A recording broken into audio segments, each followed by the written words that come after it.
Hello and welcome everybody, my name is Glen Chun, and today I've got some Black Ops 2 footage for you in a post-apocalyptic commentary. And I don't have a pop filter on my microphone, so you're going to have to apologise if the thing popped when I said post-apocalyptic. But anyway, today's gameplay on Black Ops 2 is the first time I topped the lobby. I've had a couple of average, basically I recorded this. I had a load of average games, and this is the only one I was on top of the lobby. So yeah, that's what happened. And today I've got a post-apocalyptic topic today, because the gameplay is just a background really. It wasn't anything special. Well, not really anyway. So today's topic is about an hour and a half of my life that I will never get back, no matter how much I try. This is an hour and a half of my life that I wasted willingly. This is an hour and a half of my life I could have been improving my Call of Duty skills. I could have been taking my team to glory on Football Manager, or winning a Grand Prix, or driving across the night of Britain, maybe even curing cancer. I might have even found a way to power cars once oil runs out. But sadly, I did none of those things. I spent an hour and a half of my life watching a film called 2012 Doomsday, which I have to say it's an incredible film. In literally every way, this film is quite simply amazing. I actually kind of like that bit of sniping accuracy there. Yeah, this film's absolutely incredible and amazing in literally every way. And I mean, it is.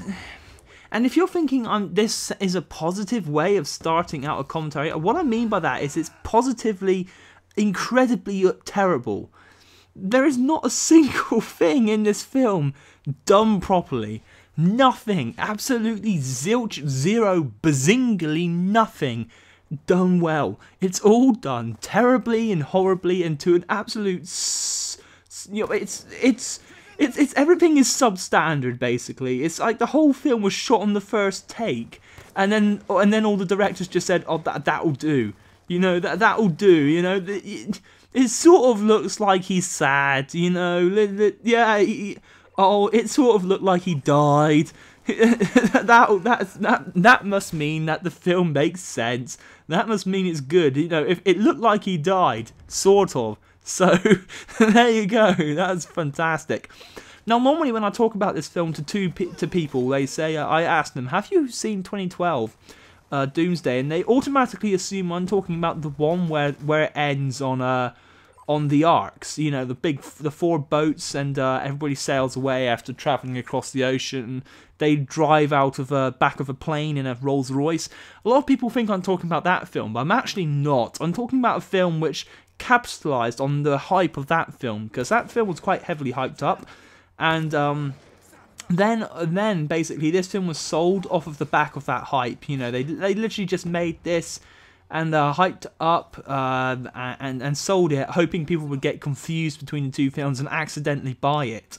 That was basically this marketing strategy.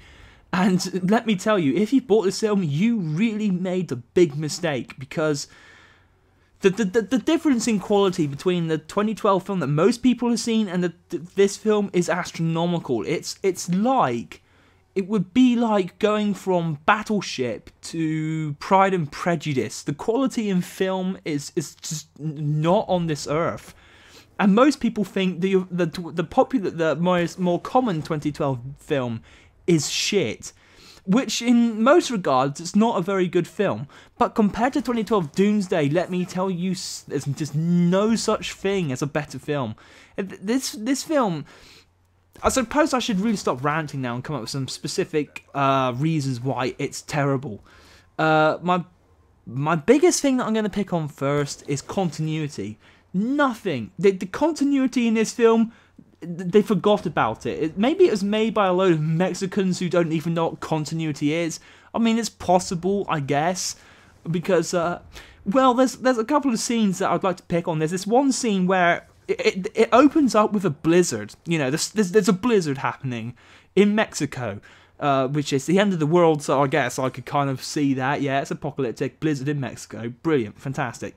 So there's this blizzard, right, and the characters come stumbling out of the woods. They haven't got a single snowflake on them, and we're supposed to believe they've been walking through this fucking blizzard and haven't even picked up a single snowflake. Plus, it's been snowing for like 4 hours in the film. No snow on the ground at all. And plus, the snow just looks like a really shit After Effect.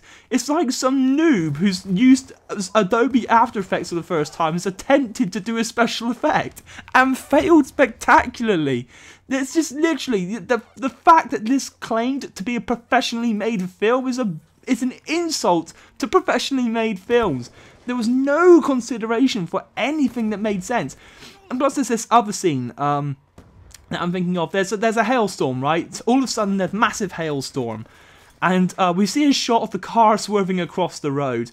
And by the way, there's absolutely no hail bouncing off this car, despite the fact that this is the most biblical hailstorm you've ever seen in your life. And then, basically, it cuts to a shot inside of the car, you know, to show us the actors' faces, which they didn't do a very convincing job of looking scared. And then, it's not hailing. It cuts to inside the car, and it's not hailing. It's like the biblical hail. We cut to inside the car, and there's nothing there. It's just terrible. It's absolute pure freaking comedy. And then it cuts back to the outside of the car, and it's the same shot we just saw, repeated again. It's just...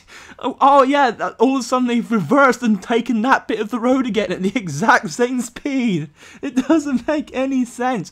And plus, there's eventually this hail thing. And by the way, if you're thinking about, hello, you didn't warn us about spoilers, there is no possible way for me to spoil this film for you. In fact, if I don't tell you what happens, I'll be spoiling this film for you. I'm improving your viewing experience right now, is what I am doing. Anyway, basically a hail ball goes through the window, hits this guy in the chest, cuts to his wound, and the wound is protruding from his chest. No impact crevice, no, the wound is sort of super glued onto his chest. It doesn't even look convincing, doesn't look like a wound. It just looks like somebody smeared some ketchup on him. And that's a compliment to people who smear ketchup on themselves for blood effects. It's horrible. It's like the whole thing. And here's another thing that really annoys me. The acting, terrible. No convincing. There's this geologist who says, we've got to get to the Mayan temple.